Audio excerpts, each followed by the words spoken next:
جس کا نہیں چلتا اس سے پوچھئے جی کیا حال ہے، وہ جی ہماری تو سنتا ہی نہیں، اس کی زبان پہ یہ الفاظ، ہماری تو سنتا ہی نہیں، بڑی نمازیں پڑھی ہیں جی، بڑی دعائیں مانگی ہیں، ہماری سنتا ہی نہیں۔ اور جس کا بہت اچھا کام ہے، اگر اس سے پوچھیں کہ سناؤ بھائی کام کیسے، بس ہی گزارا ہے۔ کیا ہوا؟ یہ زبان کیوں نہیں کھلتی؟ کیوں نہیں اللہ تعالیٰ کے بارے میں یہ کہتے کہ میں قربان جاؤں اللہ رب العزت کی شان پر، اس نے میری اوقات سے مجھے بہت زیادہ عطا کیا ہے؟ ہم کیوں نہیں یہ کہتے؟ ہمیں چاہیے ہم کہیں جی میں اللہ تعالیٰ کی کیسے حمد کروں، میں تو سجدے میں سر رکھے رکھوں ساری زندگی تو بھی میں شکر ادا نہیں کر سکتا، مجھے اللہ نے غیر کا محتاج نہیں بنا۔ ہم کیوں نہیں اس کا شاپ اس پہ جو ہے وہ تعریف کرتے؟ تو جس کے پاس نہیں وہ بھی کہتا ہے جی سنتا نہیں، اور جس کو دیا وہ بھی کہتا ہے گزارا ہے۔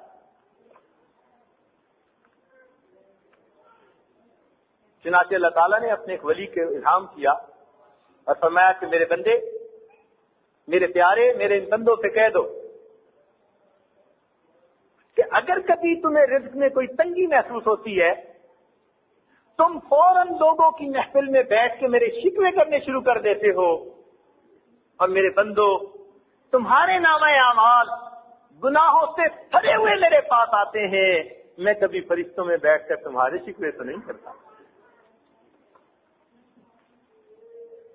میں تمہاری شکایتیں تو نہیں کرتا فرشتوں میں بیٹھ کے کہ میرا دیا کھاتے ہیں اور دیکھو میرے حکموں کی نافرمانی کرے۔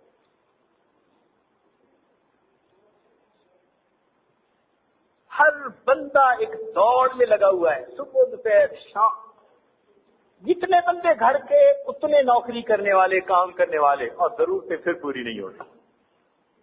اس کی وجہ کیا ہے کہ ہم نے خواہشات کو اپنی ضرورت بنا لیا ہے۔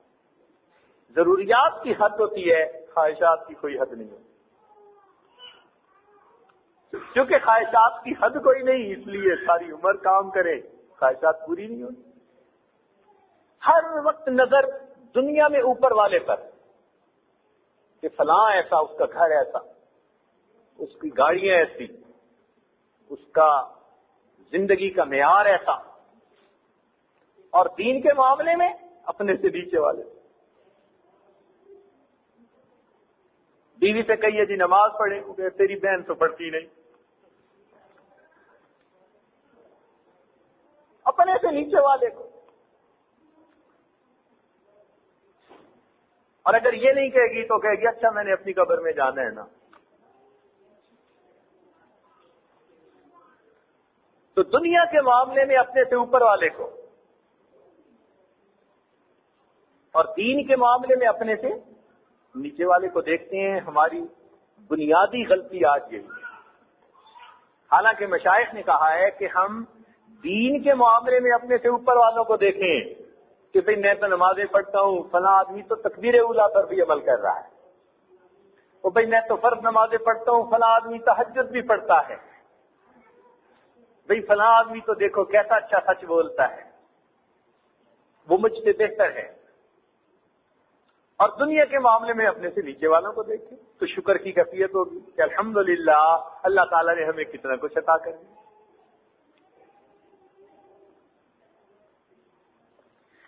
تو مال کا پاک ہونا یہ بھی انتہائی ضروری۔ یہ ناپاک مختلف طریقوں سے ہوتا ہے۔ ایک جھوٹ دھوکے کی کمائی سے ناپاک، جیسے ملاوٹ کر لی، دھوکہ دے دیا، یا کوئی ایسا کام کر لیا جو سچ پر مبنی نہیں، تو وہ کمائی ٹھیک نہیں۔ ہمارے مشائخ نے اس کا بہت خیال رکھا، رزق حلال کا انہوں نے بہت خیال رکھا۔ امام اعظم حنیفہ رحمۃ اللہ علیہ کے بارے میں آتا ہے کہ اپنی جوانی کی عمر میں وہ ایک مرتبہ دکان جلدی بند کر کے آ رہے تھے، کپڑے کی دکان کرتے تھے۔ دکان پہ بادل ہو تو گاہک کو کپڑے کی کوالٹی کا صحیح اندازہ نہیں ہوتا، میں نے دکان اس لیے بند کر دی کہ کوئی گاہک کم قیمت کپڑے کو بیش قیمت سمجھ کر مجھ سے دھوکے میں نہ خرید لے۔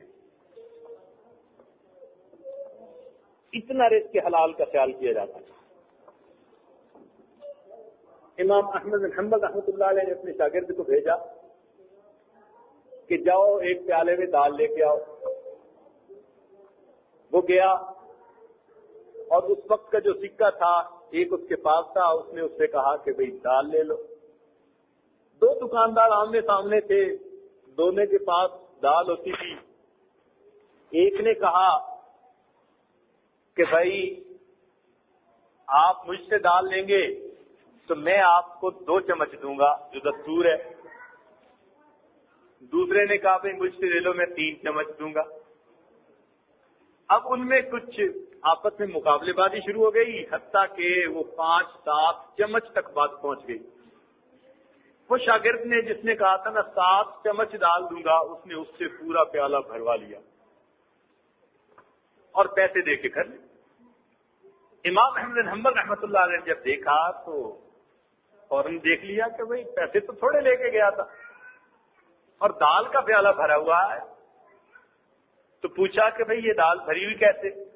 اس نے کہا جی میں نے ایک سے لینا تھا، دوسرے نے کہا زیادہ دیتا ہوں، اس نے کہا میں زیادہ دیتا ہوں، اور اس مقابلے بازی میں ایک نے 7 چمچ دیے اور میں نے لے لیے۔ آپ نے فرمایا کہ اس میں تو میرا ایک ہی چمچ تھا جو میرے پیسے کا تھا، اور باقی تو مقابلے بازی کا ہے جو میرے لیے جائز نہیں، اس لیے اب اس کو لے جا، یہ میرے کام کی نہیں۔ اب وہ لے کے گیا تو دکاندار دکان بند کر کے جا چکے کہ حضرت وہ تو جا چکے۔ فرمایا اچھا تم بازار میں جاؤ اور اگر تم سے کوئی خرید لیتا ہے، دال خراب ہونے والی چیز ہے، تو تم کسی کو بیچ دو اور جو پیسے بچے وہ کل اس کو واپس کر دینا۔ وہ شاگرد دال کا پیالہ لے کر بھرے بازار میں گیا کہ یہ دال ہے، اور اس طرح ایک پیالہ امام احمد بن حنبل کا ہے 1 چمچ، اور باقی جو ہے وہ مقابلے کی وجہ سے آئے اس کو خرید لو۔ پورے شہر میں ایک آدمی اس دال کا خریدنے والا نہیں تھا کہ یہ شبہ والی دال ہے، ہم اسے کیوں خریدیں۔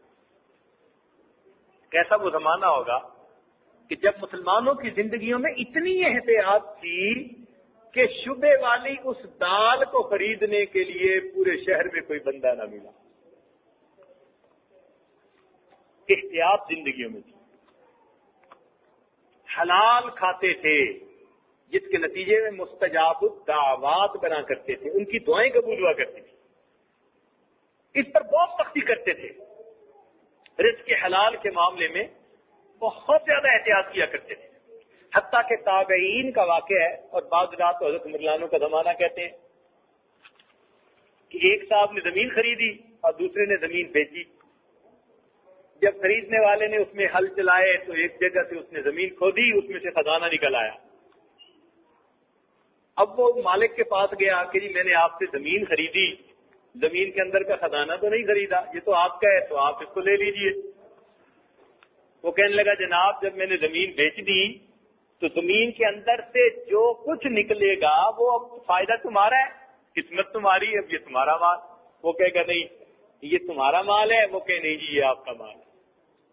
لو جی فیصلہ کون کرے؟ قاضی کی عدالت میں مقدمہ آیا۔ کتنی عجیب حیرت کی بات ہے کہ مسلمانوں کی زندگی ایک وقت میں ایسی تھی کہ مقدمہ یہ آیا کہ ایک آدمی کہتا ہے جی یہ اس کا مال ہے اس کو دیجیے، وہ کہتا ہے نہیں جی یہ اس کا مال ہے اس کو دیجیے، قاضی صاحب فیصلہ کیجیے۔